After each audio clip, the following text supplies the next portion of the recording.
అగ్రరాజ్యానికి Bharat shock. అమెరికాపై Bharat ప్రతీకార సుంకాలు.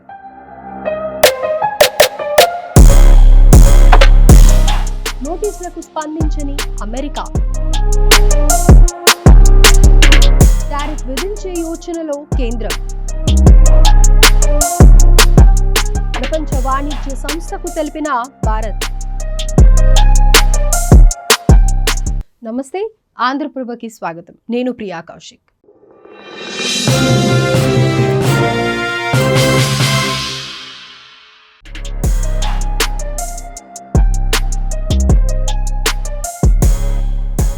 అగ్రరాజ్యం అమెరికాకు భారత్ షాక్ ఇచ్చింది. ఇటీవల భారత్ ఎగుమతులపై భారీగా సుంకాలు పెంచనున్నట్లు అమెరికా ప్రకటించిన నేపథ్యంలో అందుకు బదులుగా భారత్ కూడా అమెరికాపై ప్రతీకార సుంకాలు పెంచేందుకు రంగం సిద్ధం చేస్తోంది.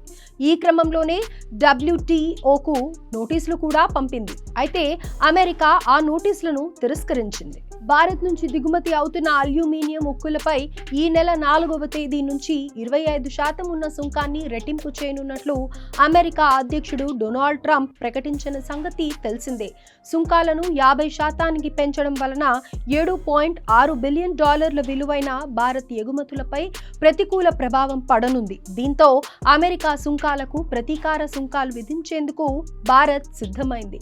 ఇందులో భాగంగానే ప్రపంచ వాణిజ్య సంస్థ WHOకి నోటీసులు పంపించింది భారత్. కానీ ఆ నోటీసులను తిరస్కరించిన అమెరికా తమ సుంకాల జాతీయ భద్రతా పరిగణనలపై ఆధారపడి ఉన్నాయని తెలిపింది. అంతేకాదు ఈ విషయంలో భారత్తో ఎలాంటి చర్చలు జరపబోమని వెల్లడించింది.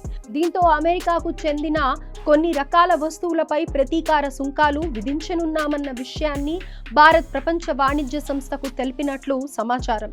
ప్రస్తుత పరిస్థితులతో ఇరు దేశాల మధ్య వాణిజ్య సంబంధాలు కఠినంగా మారే అవకాశం ఉంది. ఇకపోతే డొనాల్డ్ ట్రంప్ రెండోసారి అధికారంలోకి వచ్చిన తర్వాత ప్రపంచ వ్యాప్తంగా పలు దేశాలపై భారీ ఎత్తున టారిఫ్లు విధించారు. అంతేకాదు వాణిజ్యం విషయంలో ట్రంప్ అతి తెలివిని ప్రదర్శిస్తున్నారని చెప్పుకోవచ్చు. భారత్ మొదటి నుంచి అమెరికాను అగ్రరాజ్యంగా గౌరవిస్తున్నప్పటికీ దాన్ని నిలబెట్టుకోవాలన్న ఆలోచన ఆయనకు ఉన్నట్లు కనిపించడం లేదు. తిరిగి భారత్ పై ఉన్న అక్కసును ఏదో ఒక రూపంలో వెళ్ళగక్కుతూనే ఉన్నారు ట్రంప్. దీనికి కారణం అమెరికా విధిస్తున్న సుంకాలను భారత్ అంగీకరించకపోవడమని తెలుస్తోంది. అంతేకాదు భారత్ ఆర్థిక వృద్ధిలో శరవేగంగా దూసుకెళ్తుండటంతో పాటు భారత్తో ఒప్పందాలు చేసుకోవడానికి ఇతర దేశాలు మొగ్గు చూపుతుండటంతో అగ్రరాజ్యం జీర్ణించుకోలేకపోతోంది. అందుకే సుంకాల విషయంలో అమెరికా కక్షపూరితంగా వ్యవహరిస్తోంది. అయితే ప్రతీకార సుంకాల విషయంలో భారత్ కూడా ఆచితూచి వ్యవహరిస్తోంది. కాగా భారత్ అమెరికా మధ్య త్వరలోనే సరికొత్త వాణిజ్య ఒప్పందం జరగనుందన్న సమయంలో ప్రస్తుత పరిణామాలు చోటు చేసుకోవడం గమనార్హం. అమెరికాకు వాణిజ్య లోటును తగ్గించేందుకు భారత్ చాలా రాయితీలను ఈ డీల్ ద్వారా ఆఫర్ చేసినట్లు తెలుస్తోంది. అయితే ప్రస్తుతం అగ్రరాజ్యం అనుసరిస్తున్న విధానాలతో ఆ రాయితీలకు భారత్ భారీగా కోతలు విధించే అవకాశం ఉంది.